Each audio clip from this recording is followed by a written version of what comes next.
Alright, so StarCraft, Legacy of the Void, which ended up being, well, it's 3 parts, which is a beginning part, which I've forgotten the name of, which I didn't actually do. I might actually go and do that at one point. But you have Legacy of the Void and you have Into the Void. Now, Legacy of the Void is the Protoss campaign, which I have to say was good, but limited as well. Unfortunately, because real-time strategy games are a difficult genre. You know, it's not really a mainstream genre. It's not something that translates quite well to console. So you have to sort of say, well, how good was it? It was fun to play. It was a bit repetitive because it was the same things, you know, blow this up, weaken this, destroy this, get through here, do that. Same with kind of, you know, any kind of game, like Fallout especially. Fallout 3 or Fallout New Vegas or anything like that. It's, you know, go here, do that, do this, blow this up, kill this person. So obviously the genre struggles, you know, it struggles a little bit. But all in all, it was quite cool. Quite nice finally to play the Protoss outside of multiplayer. And, you know, the story is a bit contrived, it's a bit obvious what's going to happen, you know. It's the usual run away from the big enemy, you know, get all the factions of Protoss, bring all the factions of Protoss back, and then fight the big enemy. You know, it's kind of obvious that was kind of what was going to happen. The Into the Void campaign part was also pretty cool. The fact that you got to play the Protoss, the Terrans, and the Zerg, and finally bring to a conclusion the whole StarCraft sort of arc.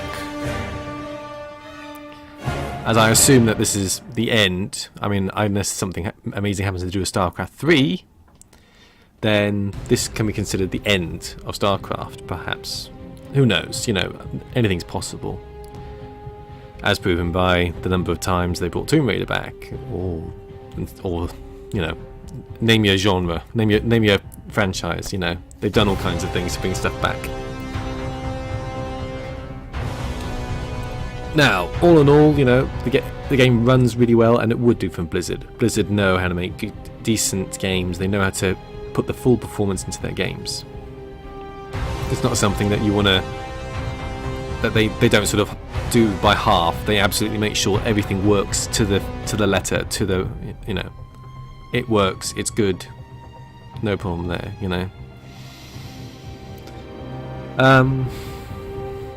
Yeah, what else can I say? Sounds good, the music was excellent, the full motion videos, once again, beautifully rendered. Maybe a little annoying that they're not HD, because maybe for you guys, you can see that they weren't that. For me, you could tell they weren't quite, you know.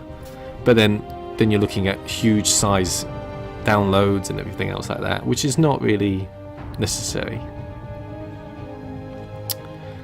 So yeah, all in all, I enjoyed it. It was fun, it was interesting, it was nice to sort of bring a conclusion to what started 5+ years ago with Wings of Liberty.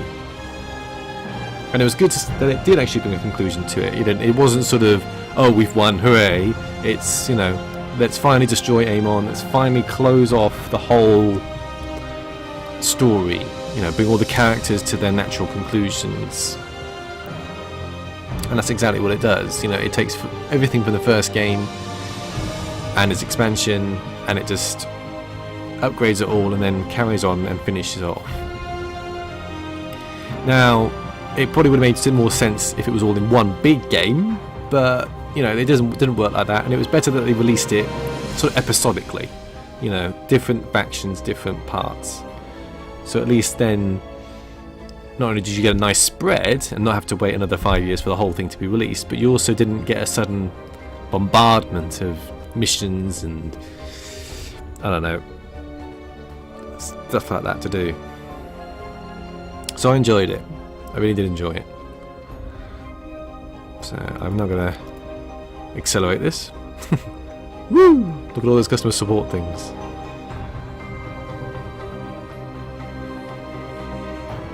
Wow, that's a lot of people.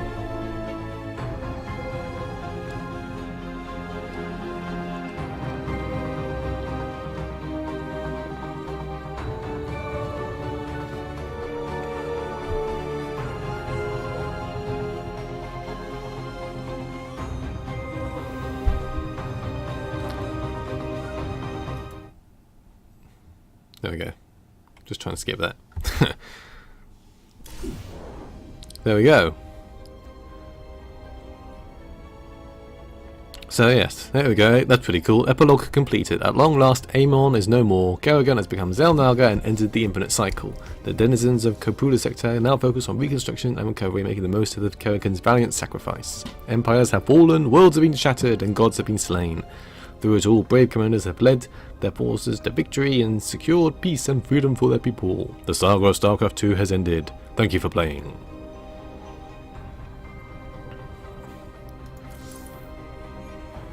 So there you have it.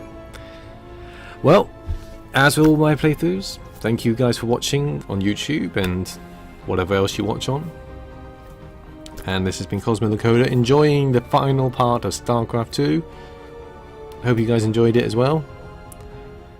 Until next time, sayonara.